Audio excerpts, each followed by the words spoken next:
excuses.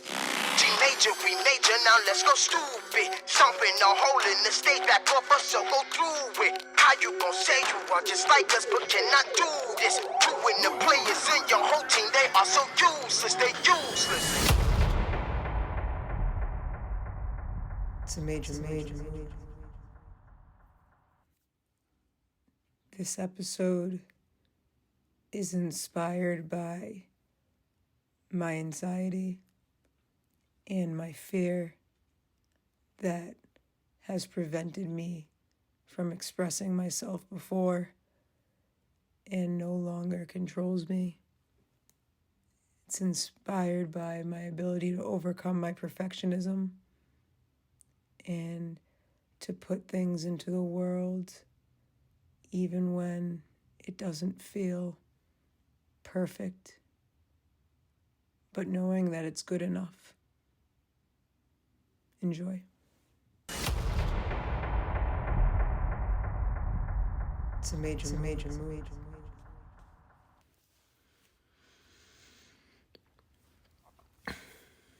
Hey everyone. It is 6:50 a.m. in New York City.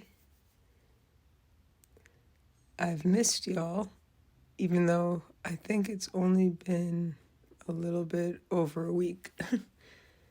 I'm not gonna lie, I tried to record this past Wednesday, and I recorded a whole podcast. It was about 20 minutes, and I knew it wasn't the one, right? And not that it wasn't the one, I knew that I was doing it for the wrong reasons. I knew I was doing it to stay relevant,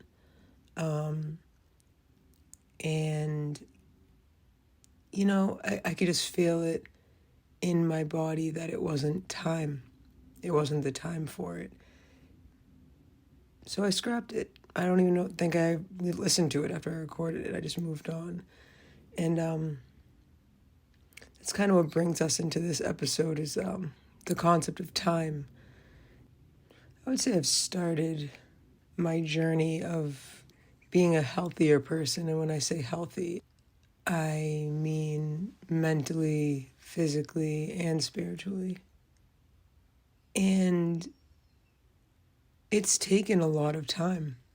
There's been more than a few times that I thought I was better, and I wasn't. I've discussed my issues with anxiety a little bit before, issues with codependency.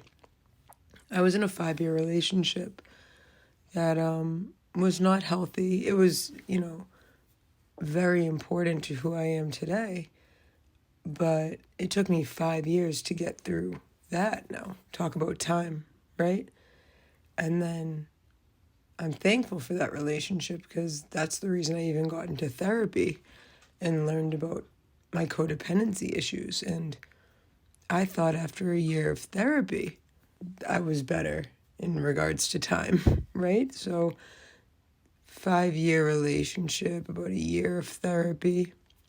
And I remember something that my therapist said.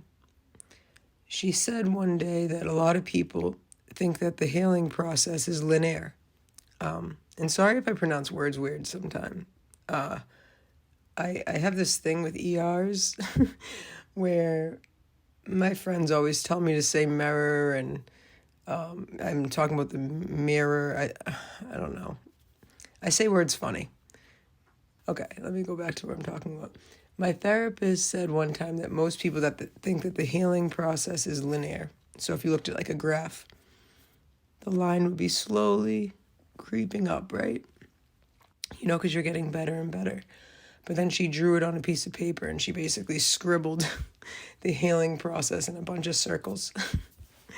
And she was like, this is what it really looks like. It's messy, and you go around and you come back, and you dip out and you come back in, and I can attest to that.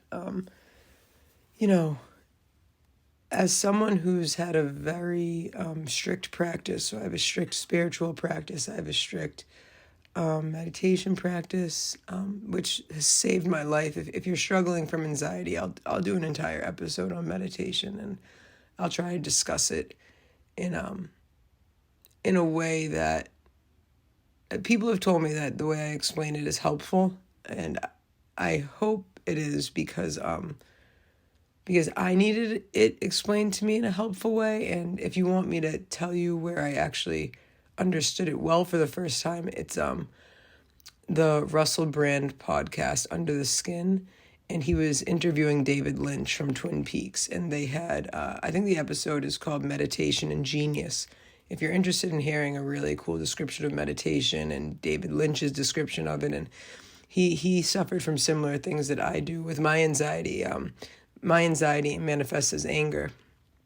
Other people's anxiety might manifest as depression or isolation. I get mad. But back to what I was saying.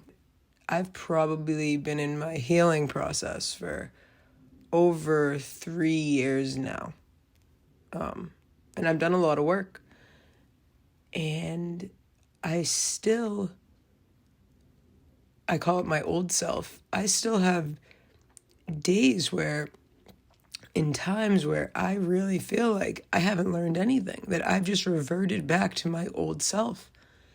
And it scares me because I think at one point, and this is my personal experience, I think at one point in the healing process, you feel like a lot better. Like you feel like powerful.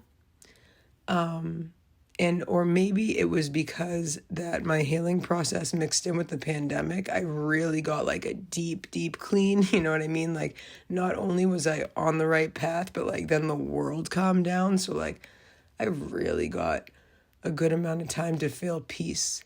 But yeah, the point of all this, if there is a point,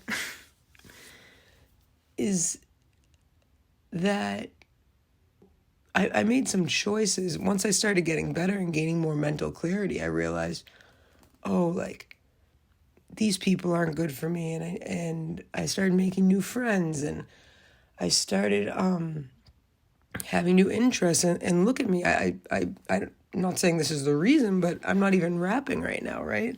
And then I started my own business, which I haven't spoken to you guys much about yet.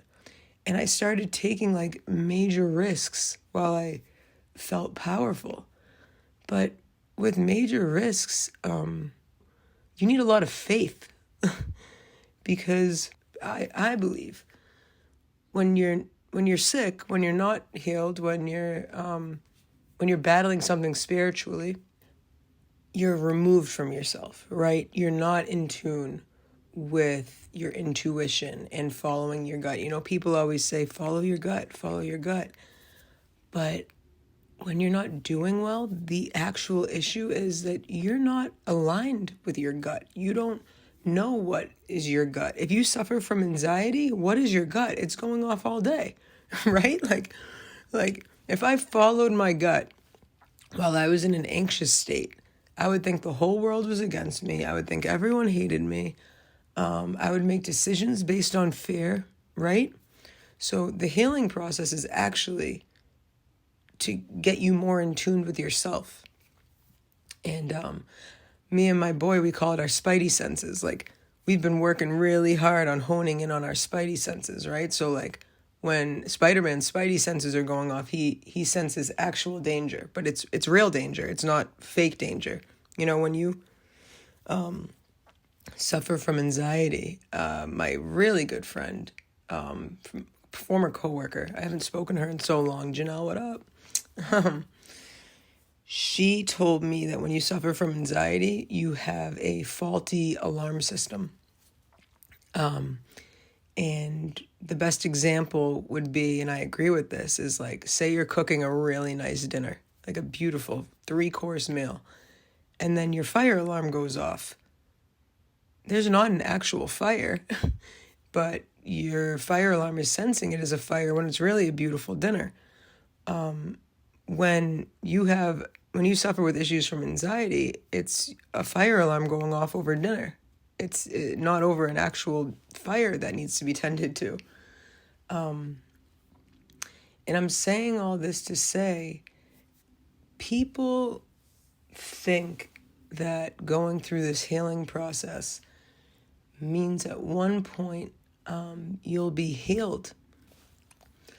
And what does that look like, right? What does being healed look like? Well, how does this relate back to time? So I have been in my, how do I explain this? I've been taking care of myself and working on my spidey senses and getting in tune with my gut for over 3 years now. And I still have these really bad days, right? Like yesterday, I had such a dark day. And I felt like my old self, right? But what I realized is that healing doesn't equal happiness, or that you won't have these dark days or these dark moments. It's the speed at which you recover from them. And I hope this is making sense. So when I was sick and wasn't in tune with my gut and wasn't working on my spidey senses and trying to fix my faulty alarm system, and I was constantly in a aggravated state, like my nervous system was just ready to go off, right? Like an alarm that was just about to go off at the first sign of smoke, even though someone just lit up a cigarette, you know? When I was in that state and I hadn't taken time to do better, I could be in that state or in a depressed state or in a dark place for days, for weeks, for months, right? There was a time period where I was probably depressed for years. And I never consider myself a depressed person. I consider myself someone who struggles from anxiety more than depression. But God, have really bad anxiety for years and you're not happy. I mean, maybe you don't have the symptoms of depression, but happiness isn't even a thing. You're just constantly upset.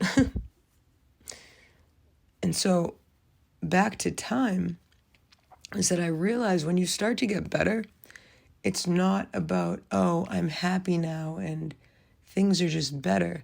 It's that when the dark days and the dark times come, you recover so much quicker. And it's about the speed at which you recover, and healing is about the ability to cope better. And even right now, I've explained this so much more eloquently and I'm a little off, but I think you'll get the point. And again, I'm back to these podcasts whenever I can be, because this is about creating a habit. And, my anxiety would cause me to say, oh, this isn't good enough. Nope, this is good enough because I think I'm getting my point across. And this is my 4th episode. Like, it's not going to be perfect all the time, G. But the point is look at me able to push through this podcast where I used to be in the recording studio, and if I wasn't in the right vibe, I would quit, because my anxiety would get so bad. And yesterday when I was in a really dark place, it would have lasted the whole day. By nighttime, I felt okay again. And that's not always the case. A few days ago, I think I had a bad couple of days in a row. But it wasn't weeks, it wasn't months, it wasn't years. And I went back to my faith and, God delivered. And I know this podcast is a little all over the place, but I did take some major risks as I started healing my spidey senses and getting more in tune with my gut. And I'm in a kind of a situation right now where things are coming down to the wire. Like, I made a choice not to go back to work, right? And I've been a little worried about things financially, but I know for a fact that I have to do this. And the type of fear that I would have if I hadn't worked on myself and really helped myself through meditation, which really helped me space out my anxious thoughts and rewired my brain, essentially. Meditation will rewire your brain. better than anything else. I mean, I can't, you know what? I'm not a doctor. I can't claim to be, but hit me up. Because I've rewired my brain. But what I'm saying is that I know that I've done the work, and I know that I'm doing better because I am not sitting in my suffering. I still suffer, but the suffering passes quicker. And I still follow my gut. I don't say, oh my God, look what's going on. Like, I have to jump back into work now. Like, nope, I know what I'm doing. I'm building something bigger than myself. And it takes time. And so for anyone that's trying to get better and recovering from anxiety or depression and is doing the things they need, whether it's therapy or yoga or regular exercise or, a spiritual practice or whatever it is, if it's medication, if it's getting away from your family, if that's what's necessary, if it's getting rid of old friends that are holding you back, it's going to take time. And I can't tell you how many times throughout the past 3 years I thought I was better, but it took just a little bit more work and a little bit more clarity. And don't give up, because there's no end game to it. It's just about getting better at it and being able to recover quicker and being able to cope quicker. And like I said, healing doesn't equal happiness. It equals the ability to cope and the speed at which you recover. And I'm happy with myself right now because I'm starting to learn, like, wow, when you're not feeling good, it's going to end.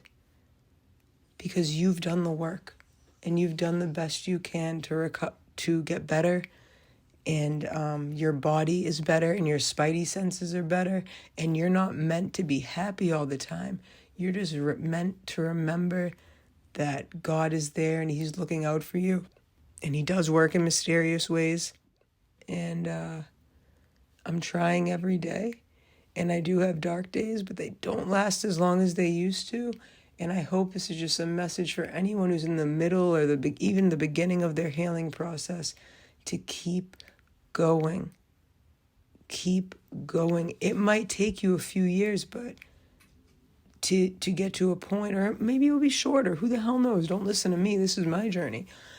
But it does take time and it takes patience, but it's worth it. And you will be better off in the end because you won't have to suffer for long, long periods anymore. You will have honed in your spidey senses and got in tune with yourself and just begin trusting in yourself and gain the confidence you need to pull yourself out of things that you used to think you weren't able to pull yourself out of. And I'm out here and I'm sticking to what I know is right. I'm sticking to what God wants for me. And I feel blessed. I feel really blessed. And I feel grateful. And I'm even happier because, wow, I just got through this podcast. You know, I was in a few dark places this week and I was like, I'll never be able to do it again. I'm not good enough. I'm not happy enough. I haven't meditated enough this week. I'm not in a calm enough place. But nope, here we go. Episode 4. I love y'all. Thank you so much.